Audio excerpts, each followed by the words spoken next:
All right, today we are going to be checking out not a FNAF song, but a Hazbin Hotel song. We're going to check out Let's See a Smile by Divide Music. Let's get into this and let's see how it goes. Hey, and make sure you watch the original. Links down below.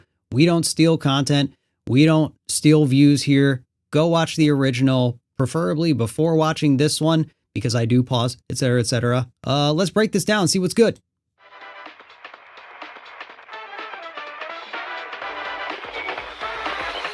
Okay, so right off the bat, I've done this too. I think it's to be expected. Specifically, that's an ALASTOR song. You're gonna have that. You're gonna have that radio. You're gonna have that ragtime. You're gonna have that swing. Makes sense. Overall, to be expected. Wait. Have you ever wanted something you can buy because your money's either lost or found? Make a deal with anybody who would listen because your order's turning upside down. Wild intro. Wild intro. Melodic, fast, right off the bat. Let me listen. Wait. Have you ever wanted something you can buy because your money's either lost or found? Ooh. Make a deal with anybody who would listen because your order's turning upside down. Bro, old school drums over this is actually such a sick choice. The filtered brass, the brass going with that, like, again, that radio mixing EQ and what have you over like old school hip hop drums is really, really sick. Also, fantastic voice, really, really solid timbre. Very, yeah, it's really good. This is almost giving me like, I don't know, almost like, seems like something Bruno Mars would do. Oh, this is funky.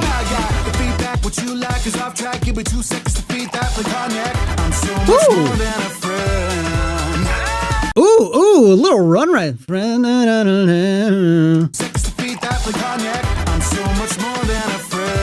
Nice. Say goodbye to the person you had become. Shake my hand, you have business still left undone. Say goodbye. Ooh, that was sick. I need to run that back. Say goodbye to the person you had become. Shake my hand, you have business still left undone. Say goodbye. Okay, here's an interesting thing right here. That the note choice for done, undone. That's an interesting choice to put that because yeah, that's the 4 going by the relative major. Putting the 4 there makes me want it to be the 4 chord. So like, okay, so like, I'm a little out of tune. One day I'll tune this guitar. So F, so G sharp major, or yeah, A flat major, what have you.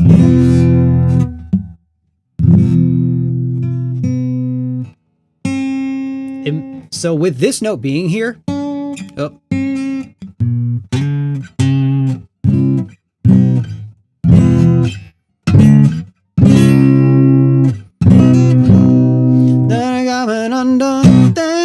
So I would kind of, it's a little expected because it fits really, really well. So, you know, it's an artistic choice. I would think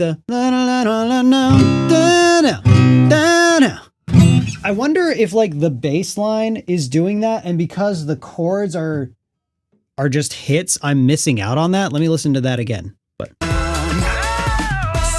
goodbye to the person you had become. Shake my hand, you have business still left undone. Say goodbye to yeah, a chord change there would have been cool, especially going to the 4th on the syllable done.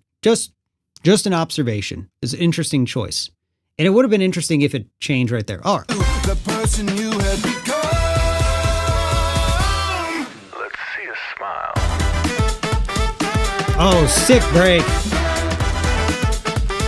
Sick break.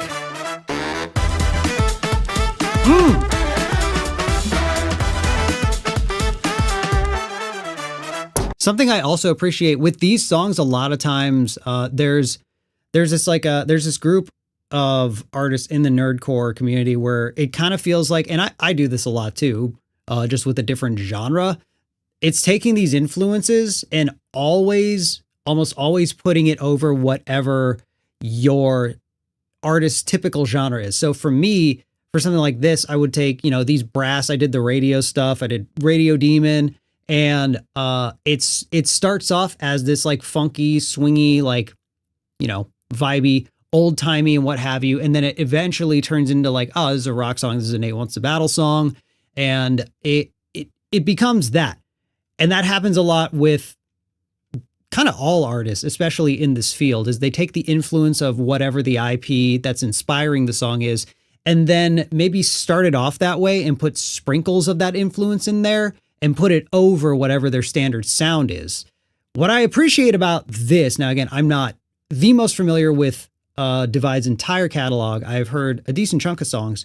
What I appreciate about this is it's doubling down on this genre. It's so easy for stuff like this to maybe go over rock, to go over like an EDM beat or a trap beat, hip hop beat, things like that. This is very traditional acoustic choices for the entire track. I'm hearing almost nothing that is either like it doesn't sound very modern. It's traditional choices just with modern mixing. It's all brass. It's all acoustic drums. All of it. I love that.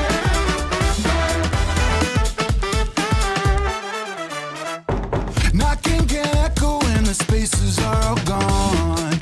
Yeah, this is so sick.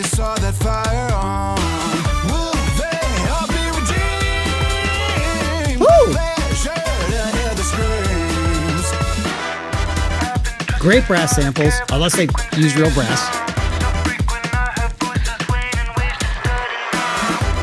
Ooh, cool little stop right there. Dude, I love this artist's writing style. Just little tiny changes here and there, just like little stops, just enough to get you to feel, to get like your body to move in a certain way, just enough to re-grab your attention. If it gets the least little bit repetitive, like this part is like, okay, this part's cool, but then it's like, okay, cool.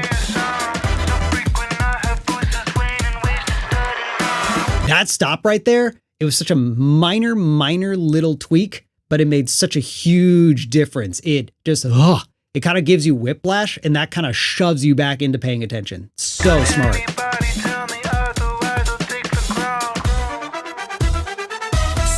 goodbye to the person you had become. Shake my hand, you had business still left undone. Say goodbye to the person you had become. Cool hook. Let's see a smile. We have the break again. It's a cool break. It works. It's really good.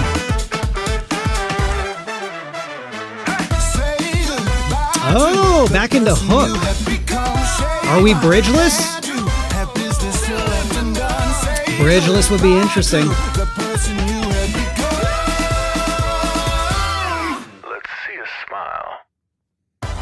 Hey, okay. Interesting. Bridgeless. I kind of a sucker for bridgeless.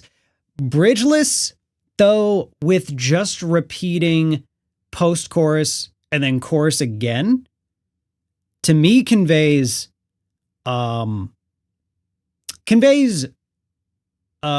things. And it could be one or the other. It could be a combination.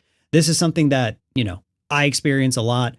When you are doing like fandom music, especially when you're an artist in the YouTube algorithm, quantity is a huge factor.